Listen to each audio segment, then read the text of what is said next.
Chapter है हमारा fundamental unit of life. सबसे पहले हम लोग को क्या पढ़ना है, सेल। सेल क्या होता है?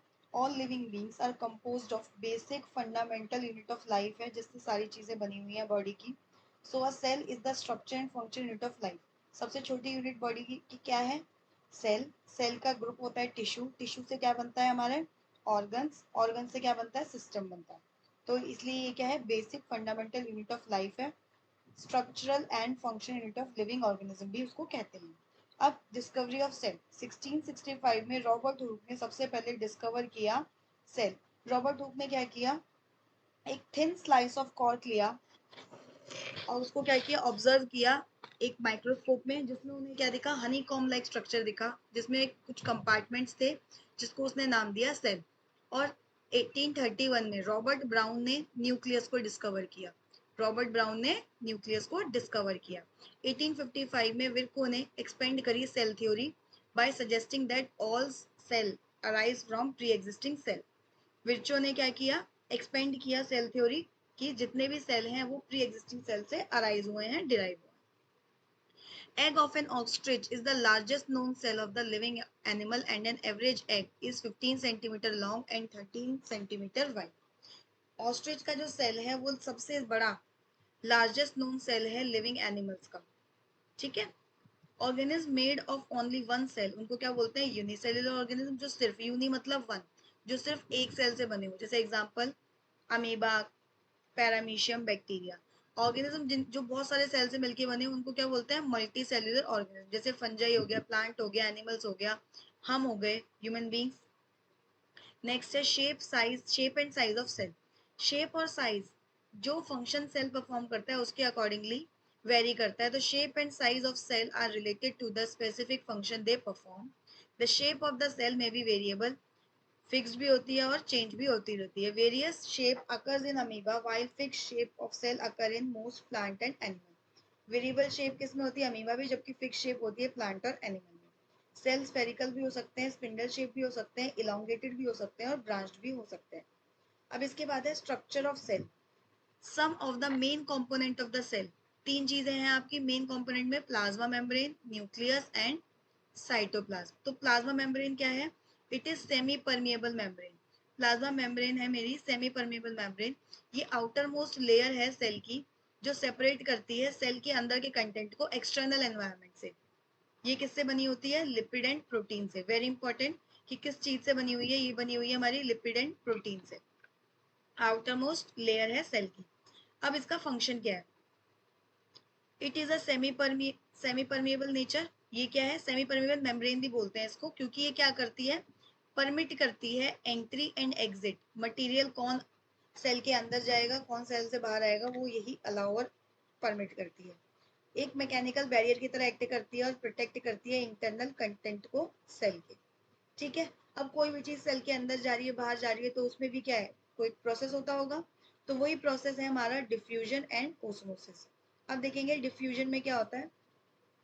स्पॉन्टेनियस मतलब continuous movement of a substance from a region of higher concentration to lower concentration. Higher concentration से lower concentration movement, movement of molecules, इसको क्या बोलते हैं? डिफ्यूजन। गैसियस एक्सचेंज में ये इंपॉर्टेंट रोल प्ले करता है। ओस्मोसिस क्या होता है? Flow of water molecule higher concentration से लोअर कंसंट्रेशन। तो एक चीज आप ऑब्जर्व करोगे, दोनों में ही हायर कंसंट्रेशन से लोअर कंसंट्रेशन में ही मूवमेंट है। डिफ्यूजन में मोस्टली गैसेस का होता है, ओस्मोसिस में किसका होता है? वाटर का। ओस्मोसिस में पर्टिकुलरली वाटर का होता है, जबकि डिफ्यूजन में हम कोई भी चीज मॉलिक्यूल्स बोल सकते हैं। ठीक है। Osmosis is the net diffusion of water across a selectively permeable membrane towards a higher solute concentration. Osmosis क्या होता है? मूवमेंट ऑफ वाटर होता है। नेक्स्ट है osmosis in different type of solution. कैसे करते हैं हम ओस्मोसिस? तो नंबर 1 टाइप है हाइपोटोनिक, नंबर 2 है आइसोटोनिक और नंबर 3 है हाइपरटोनिक। तो सबसे पहले the main medium of cell is hypotonic. The medium surrounding by cell अगर हाइपोटोनिक कब होगा? जब water, if it has high water concentration then the cell. अगर सराउंडिंग में सेल की ज्यादा कंसंट्रेशन है, सेल के अंदर से ज्यादा, तो उसको बोलते हैं हाइपोटोनिक सॉल्यूशन। मतलब अगर कंसंट्रेशन आउटसाइड द सेल ज्यादा है देन इनसाइड द सेल तो उसको बोलते हैं हाइपोटोनिक। अगर दोनों में सेम है तो उसको बोलते हैं आइसोटोनिक। और अगर बाहर क्या है, the medium surrounding the cell if it has lower concentration, अगर अंदर कम है और बाहर ज्यादा है तो हाइपरटोनिक। ठीक है, आइसो मतलब सेम होता है। ओके, तो देखिए एक बार देख लेते हैं। हाइपोटोनिक कब होगा, अगर बाहर की कंसेंट्रेशन सेल से क्या है, ज्यादा है। मीडियम सराउंडिंग द सेल मतलब बाहर की कंसेंट्रेशन सेल की ज्यादा है तो हाइपोटोनिक होगा। और अगर सेम है तो क्या होगा, आइसोटोनिक होगा। आइसो का मतलब ही सेम होता है। अगर बाहर की कंसेंट्रेशन कम है तो क्या होगा, हाइपरटोनिक मतलब सेल के अंदर कंसेंट्रेशन क्या है, ज्यादा है। सेल के अंदर कम है हाइपो, सेल के अंदर और बाहर सेम है आइसो, अगर सेल के अंदर ज्यादा है तो क्या है, हाइपरटोनिक। ठीक है, जैसे अब इसका एग्जांपल भी देख लो हाइपरटोनिक का। The cell will gain water by osmosis, इसमें क्या करता है, सेल गेन करता है वाटर, क्योंकि वाटर हाइयर से लोअर जाता है और सेल के बाहर क्या है, ज्यादा है, सेल के अंदर कम है, तो पानी अंदर जाएगा। But more water will come into the cell then will leave the cell is likely to swell, इसमें क्या हो जाता है, सेल मेरा स्वेल हो जाता है। इसका एग्जाम्पल क्या है, जैसे किशमिश है, रेजिन जिसको इंग्लिश में बोलते हैं, अगर हम उसको पानी में डुबा दें, थोड़ी देर के लिए भिगा के छोड़ दे तो क्या हो जाता है, वो स्वेल अप हो जाता है, क्योंकि बाहर कंसेंट्रेशन पानी की ज्यादा है जबकि किशमिश के अंदर क्या है, कम है, तो वो स्वेल हो जाता है। आइसोटोनिक में मूवमेंट नहीं होता पानी का। नेक्स्ट है आपका हाइपरटोनिक, जिसमें बाहर कंसेंट्रेशन क्या है, कम है और अंदर कंसेंट्रेशन क्या है, ज्यादा। इसमें क्या होता है, सेल श्रिंक हो जाता है, क्योंकि सेल पानी कहाँ से कहाँ जाता है, इनसाइड से आउटसाइड, बाहर पानी जाएगा तो कोई भी चीज में पानी रिलीज करेगी तो क्या हो जाएगा, श्रिंक हो जाएगा। अब नेक्स्ट है एंडोसाइटोसिस। एंडोसाइटोसिस है जिसके थ्रू अमीबा अपना फूड एक्वायर करता है, इस प्रोसेस को बोलते हैं। अब एंडोसाइटोसिस है क्या, एक प्रॉपर्टी है सेल की जो कि उसको डायरेक्टली फूड खाने को, मतलब जैसे हमारा तो पूरा सिस्टम है ना कि पहले माउथ में जाएगा फिर इसोफेगस में जाएगा, लेकिन इसमें जैसे ये आपका अमीबा है, ये अमीबा है, अमीबा की जो आउटर लेयर है सीडोपोडिया, डायरेक्टली वही रप्चर होती है और इसके अंदर डायरेक्टली खाना जाता है। तो इस प्रॉपर्टी को क्या बोलते हैं, endocytosis. The property of a cell that enable it to engulf in food and other material from its external environment, directly body के अंदर चला जाए, तो उसको बोलते हैं एंडोसाइटोसिस।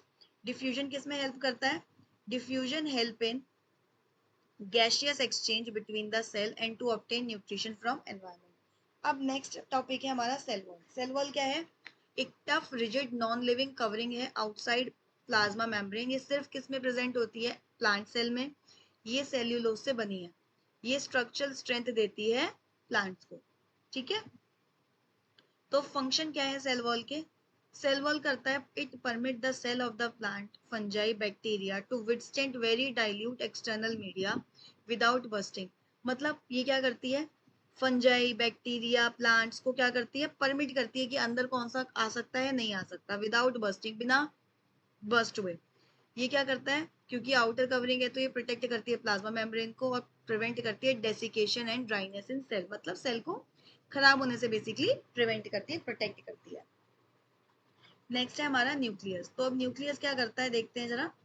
न्यूक्लियस एक बहुत इंपॉर्टेंट ऑर्गेनेल है जो कि सारे के सारे फंक्शंस को क्या करता है, रेगुलेट करता है। इसको क्या बोलते हैं हम, कंट्रोल सेंटर भी बोलते हैं, हेडक्वार्टर भी बोलते हैं। इसके अंदर डबल लेयर होती है कवरिंग, जिसको हम बोलते हैं न्यूक्लियर मेम्ब्रेन। न्यूक्लियर मेम्ब्रेन के अंदर पोर्स होते हैं जो कि ट्रांसफर ऑफ मटेरियल में हेल्प करते हैं। Okay, it has pores which allow transfer of material from inside the nucleus to outside. The nucleus contain, nucleus के अंदर क्या होता है, क्रोमोसोम्स होते हैं जिसके अंदर डीएनए और प्रोटीन होता है। वो कैसे, इनहेरिटेंस की इंफॉर्मेशन जो वन जनरेशन से नेक्स्ट जनरेशन, मतलब पेरेंट से नेक्स्ट जनरेशन में जो इंफॉर्मेशन जाती है उसको in the form of DNA क्या करते हैं, स्टोर करते हैं, मतलब उनके अंदर वो इंफॉर्मेशन होती है। अब जो इसके फंक्शनल सेगमेंट, मतलब इसका जो फंक्शनल सेगमेंट है डीएनए का, जिसको क्या बोलते हैं हम, जीन्स बोलते हैं। DNA molecule contain information necessary for constructing and organising cell. DNA molecule क्या करता है, हेरिडिटरी इंफॉर्मेशन होती है जो वन पेरेंट से नेक्स्ट जनरेशन में ट्रांसफर होती है। जैसे आपकी आईज हैं, आपके हेयर्स हैं, आपके नेल्स हैं, आपके ईयर हैं, ये सब आपके पेरेंट्स से क्या कुछ ना कुछ मैच करते हैं। आपकी हाइट है, तो ये सारे क्या होते हैं, आपके जीन्स होते हैं जो आपके पेरेंट्स ने आपको ट्रांसफर किए हैं। होते ही हैं, ऐसा कुछ नहीं कि वो जानबूझ के करते हैं, वो अपने आप ही ट्रांसफर होते हैं। नेक्स्ट है आपका टाइप ऑफ सेल। सेल हमारे दो तरीके के होते हैं, एक होता है प्रोकैरियोटिक, एक होता है यूकैरियोटिक। ये एनसीईआरटी में प्रॉपर आपका टेबल भी बना हुआ है।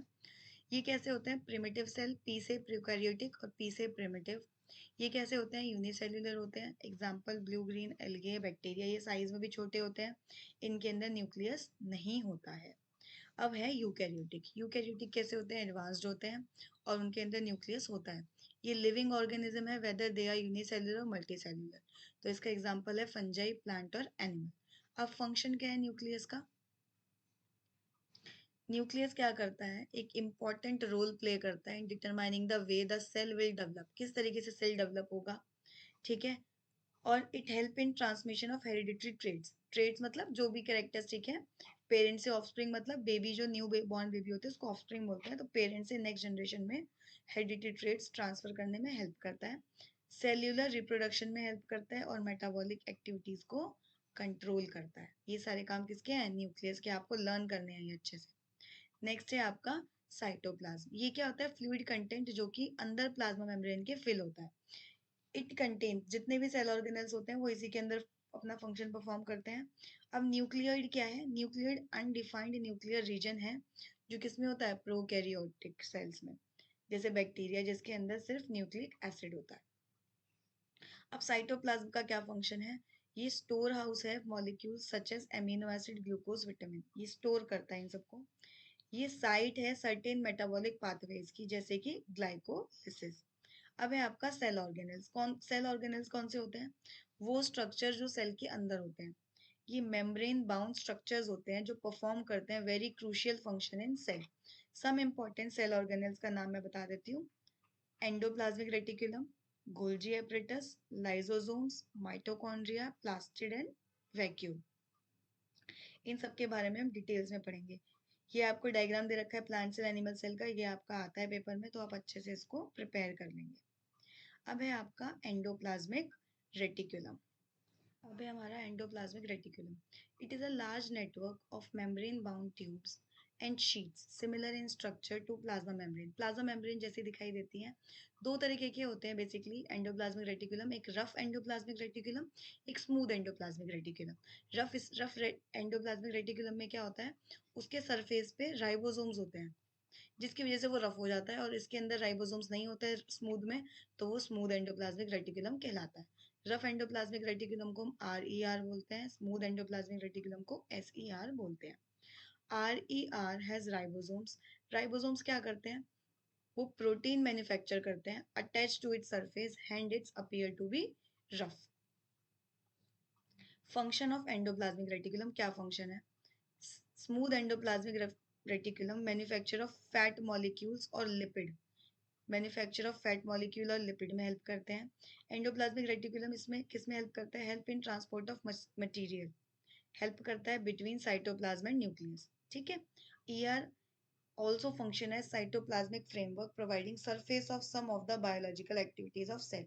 वो surface area provide करता है for various biological activities। SER plays a major role in detoxification of poison and drug। Liver cell में अगर कोई भी पॉइजन ड्रग टाइप जो पॉइजन की तरह काम करता है, जहर नहीं, मतलब जो पॉइजन की तरह काम करते हैं, जो टॉक्सिन्स होते हैं उनको रिमूव करने में, डिटॉक्सिफिकेशन में हेल्प करता है। वर्टिब्रेट्स मतलब कौन होते हैं? जैसे हम हैं, जिनमें स्पाइन।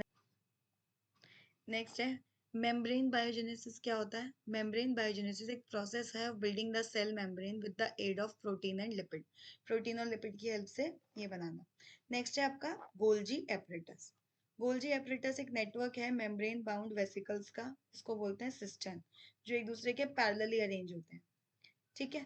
फंक्शन क्या है? वो स्टोरेज का काम करता है, मॉडिफिकेशन का, पैकेजिंग का सब्सटेंस इसके अंदर। It help in formation of lysosomes, lysosomes के फॉर्मेशन में भी हेल्प करता है, लाइसोसोम्स हम पढ़ेंगे। It help in manufacture of complex sugar from simple sugar, complex sugar बनाता है फ्रॉम सिंपल शुगर। कोई दिक्कत? अब देखेंगे आगे। अभी हमने लाइसोसोम्स पढ़ा था। लाइसोसोम्स क्या होते हैं? मेम्ब्रेन बाउंड सैक हैं जिसके अंदर डाइजेस्टिव एंजाइम्स बहुत सारे होते हैं। कौन बनाता है? RER इसको बनाता है। लाइसोसोम्स को बोलते हैं सुसाइडल बैग भी बोलते हैं। They help in digestion of foreign substance and disposal of worn out cell organelles. Foreign substance कोई बाहर का सब्सटेंस है जो कि जरूरी नहीं है, उसको डाइजेस्ट कर लेते हैं, सेल का कोई पार्ट खराब हो गया है तो उसको भी डिस्पोज करने में हेल्प करते हैं। They provide protection against bacteria and virus and help to keep the cell clean. वो प्रोटेक्ट करते हैं अगेंस्ट बैक्टीरिया एंड वायरस और सेल को क्लीन करके रखते हैं। अब उन्हें सुसाइडल बैग क्यों कहा जाता है, एनसीईआरटी का क्वेश्चन है। जब भी सेल क्या होता है, हार्ट होता है, डैमेज हो जाता है, लाइसोसोम्स बर्स्ट और जो उसके अंदर के एंजाइम्स होते हैं वो अपने ही सेल को डाइजेस्ट कर लेते हैं, इसलिए उनको क्या बोलते हैं, सुसाइड बैग ऑफ सेल भी बोलते हैं। ठीक है। माइटोकॉन्ड्रिया को क्या बोलते हैं, पावर हाउस ऑफ सेल। ये स्मॉल रॉड शेप ऑर्गेनेल है। इसकी भी क्या है, डबल मेम्ब्रेन है। इसकी आउटर मेम्ब्रेन स्मूथ है जबकि इनर मेम्ब्रेन डीपली फोल्डेड है, जिससे वो क्या करता है, which create large surface area for ATP generation. उसके पास अपना डीएनए और अपना ही राइबोसोम्स होते हैं। अब इसका फंक्शन क्या है, सबसे मेन फंक्शन तो एनर्जी जनरेशन ही है। They provide energy required for various chemical activities. The body uses energy stored in ATP. ATP क्या होता है, adenosine triphosphate. New chemical compounds बनाता है जो कि जरूरत होती है। एटीपी को हम एनर्जी करेंसी भी बोलते हैं और माइटोकॉन्ड्रिया को पावर हाउस ऑफ सेल भी बोलते हैं। अगर आपसे पूछा जाए पावर हाउस ऑफ सेल क्यों बोलते हैं तो आप पूरा लिख देंगे। ओके, ये आपके डायग्राम्स है प्लांट सेल एनिमल सेल का, ये आपका इंपॉर्टेंट है दोनों ही चीजें। नेक्स्ट है प्लास्टिड। ये भी डबल मेम्ब्रेन बाउंड ऑर्गेनेल्स हैं जो कि most of the plant cell में प्रेजेंट होते हैं और एब्सेंट होते हैं एनिमल सेल में। तीन तरीके के होते हैं, क्लोरोप्लास्ट, क्रोमोप्लास्ट, ग्लूकोप्लास्ट। क्लोरोप्लास्ट को क्या बोलते हैं, kitchen of cell. Green colour के प्लास्टिड होते हैं जिसको बोलते हैं क्लोरोप्लास्ट। कलरलेस जो जो कलर देते हैं, कलरफुल प्लास्टिड, उसको बोलते हैं क्रोमोप्लास्ट। और ल्यूकोप्लास्ट क्या होते हैं, कलरलेस प्लास्टिड होते हैं which help in storage of substance like starch, protein and oils. तो green colored chloroplast, colorful chromoplast and colorless leucoplast. Plastid को क्या बोलते हैं, किचन ऑफ सेल भी बोलते हैं। ओके, नेक्स्ट है आपका वैक्यूल। अच्छा हाँ, प्लास्टिड के पास अपना डीएनए और राइबोसोम्स दोनों होते हैं। नेक्स्ट है आपका वैक्यूल। वैक्यूल क्या है, स्टोरेज सैक है for storage of solid and liquid content. बड़े होते हैं और परमानेंट होते हैं प्लांट सेल में, जबकि छोटे और टेम्पररी होते हैं एनिमल सेल में। ठीक है। They are bounded by a membrane. इसकी मेम्ब्रेन को क्या बोला जाता है, टोनोप्लास्ट। क्या बोला जाता है, टोनोप्लास्ट। अब फंक्शन ऑफ वैक्यूल। वैक्यूल का फंक्शन क्या होता है, they are full of cell sap and provide turgidity, और रिजिडिटी प्रोवाइड करते हैं सेल में। They play important role in expelling excess water and some waste. Expel मतलब बाहर निकालना। Amino acid, sugar, various organic substance वो स्टोर होते हैं आपके वैक्यूल में। नेक्स्ट है आपका इन अमीबा। फूड वैक्यूल के अंदर क्या क्या होता है, फूड आइटम होता है जो कि अमीबा कंज्यूम करता है। अब है आपका सेल डिवीजन। सेल डिवीजन क्या है, process of formation of new cell in organism required for growth and reproduction. Cell division एक प्रोसेस है जिससे नए सेल बनते हैं। It help to replace old, dead and injured cell, और नए और गैमेट्स बनाने में भी यूज होता है। दो तरीके के सेल डिवीजन होते हैं, माइटोसिस एंड मायोसिस। एक है माइटोसिस, एक है मायोसिस। माइटोसिस क्या है, प्रोसेस जिसमें एक मदर सेल स्प्लिट होती है दो डॉटर सेल में, each having same number of chromosome. उनके अंदर सेम नंबर ऑफ क्रोमोसोम होते हैं। ये मदर सेल है, ये डॉटर सेल में स्प्लिट हुई, अगर इसके अंदर जितने नंबर ऑफ क्रोमोसोम्स हैं उतने ही इनकी डॉटर सेल्स में भी होंगे। नेक्स्ट है आपका मायोसिस। ये 2 स्टेप प्रोसेस है।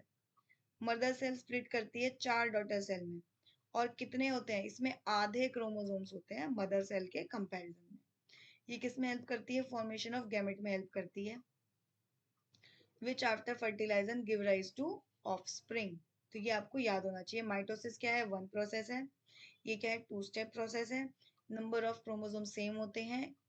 मदर सेल 2 डॉटर सेल में डिवाइड करती हैं, इसमें मदर सेल 4 डॉटर सेल में डिवाइड करती है मायोसिस में। ओके, तो ये हमारा chapter 5 fundamental unit of life finish हो गया है। अब इसके बाद हम कुछ क्वेश्चंस करेंगे, वो हम नेक्स्ट वीडियो में करेंगे। ओके।